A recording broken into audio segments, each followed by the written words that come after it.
बता नाज़रीन करामी, आज का पॉडकास्ट बड़ा इम्पॉर्टेंट है हमारी ऑडियंस के लिए, क्योंकि रमज़ान के रोज़े जो रहमतें हैं वो आप समेट रहे हैं, लेकिन इसके साथ साथ सबसे ज़्यादा जो ज़रूरी है रमज़ान के हवाले से हर एक ह्यूमन बॉडी जो है उसकी न्यूट्रिशन और उसकी एक्सरसाइज के हवाले से एक पैटर्न है जो रमज़ान के अंदर तब्दील होता है। हमारे खाने पीने का वक्त, सहरी और इफ्तार की बात करें हम, और उसके साथ साथ हमारा लाइफस्टाइल भी तब्दील होता है। हमारे सोने की टाइमिंग के हवाले से बात करें, हमारे वर्किंग टाइमिंग के हवाले से बात करें, तो वो डिफरेंट हो जाते हैं इसमें। तो इसमें बगैर जानकारी के, बगैर किसी की कंसल्टेशन के उस चीज़ को अपनी लाइफ पैटर्न के अंदर तब्दील करना, इसमें हमें ये चीज़ देखने को मिलती है कि बहुत सारे हमारे रोज़ादार भाई जो हैं, मुसलमान भाई, वो चीज़ ये सफ़र कर रहे होते हैं कि हाँ जी, हमें कमज़ोरी भी हो रही है, हम जो वो ग़िज़ा खा रहे हैं उससे फूड पॉइजनिंग भी हो रही है, नींद का पैटर्न ठीक नहीं होता, तो क्योंकि एक्सरसाइज उसके साथ होती नहीं है। तो बहुत सारी ऐसी चीज़ें हैं जो चीज़ें हमें साथ साथ सफ़र करनी पड़ती हैं। लेकिन स्पिरिचुअली तो रोज़ा जो है वो आपको कमज़ोर नहीं करता, लेकिन कुछ चीज़ें हैं कि वो उसको भी आपने साथ साथ रखनी है, जो आपकी मैं कहूँगा आइसोपीज़ अगर जो है वो मेजरमेंट्स आपने लेने हैं। इसी हवाले से मैंने ये पॉडकास्ट आज करने के लिए आपके तवस्सुत से, टीवी टुडे के तवस्सुत से, मैंने हुसैन आबिद साहब को बुलाया है, जो कि सर्टिफाइड और क्वालिफाइड मास्टर कोच हैं इस हवाले से, और न्यूट्रिशन और ख़ास तौर पे एक्सरसाइज के हवाले से बड़ी एक्सपर्टीज़ हैं। अस्सलाम वालेकुम हुसैन भाई, थैंक यू सो मच, आपने टाइम दिया। विदाउट एनी डिले हम स्टार्ट करेंगे न्यूट्रिशन के हवाले से, कि रमज़ान के रोज़े चल रहे हैं अब। तो ये होता है कि 11 महीने एक डिफरेंट लाइफ होती है, एक महीना जो रमज़ान का होता है वो डिफरेंट होते हैं। आप मास्टर कोच हैं, इसमें बड़ी एक्सपर्टीज़ रखते हैं, तो ज़रा काइंडली बताइएगा कि न्यूट्रिशन का किस तरीके से पैटर्न चेंज होता है और किस तरीके से हमें उसको लेके चलना है।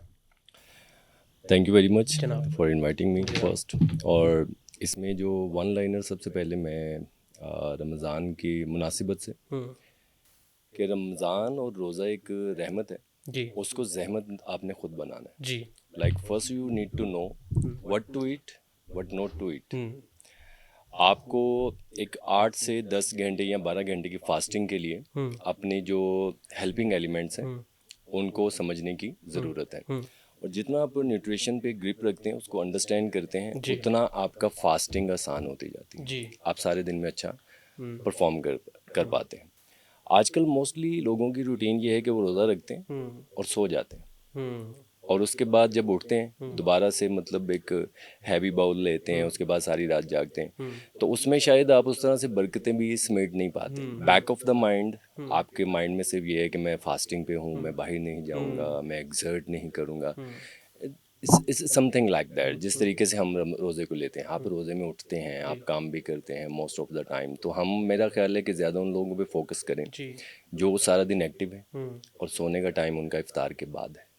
इफ्तार के बाद उनका सोने का टाइम है, वो सहूर में उठते हैं, नमाज़ पढ़ते हैं, और उसके बाद सारा दिन वो एक्टिव है। अगर एक इंसान सारा दिन सोया है तो वो डेफिनेटली वो एक्टिव नहीं है। और दिन की नींद भी तो वो ऐसे नामुकम्मल नींद होती है।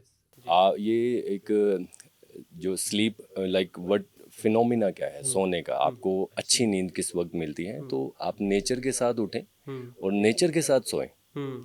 नेचर के साथ सोने का मकसद ये है कि रात को 10 बजे से सुबह 3 बजे तक जो 5 घंटे हैं, इस दौरान जो आपके हार्मोन्स हैं और जितने भी आपकी बॉडी में जो माइक्रो टीयर्स आते हैं, जो ब्रेक डाउन होती है आपकी बॉडी सारा दिन, जिसको तोड़ फोड़ कह सकते हैं, उसका रिपेयरिंग का सिस्टम आपका रात 10 बजे से सुबह 3 बजे तक है। उसके बाद जो नींद आप सुबह लेते हैं, लेट्स से कि आजकल कॉल सेंटर का ज़माना है, लोग सुबह जो है सोते हैं, रात को काम करते हैं, तो उसमें वो भी ठीक है कि आप लेते हैं, लेकिन असल नींद वही है, उसको आप चैलेंज नहीं कर सकते।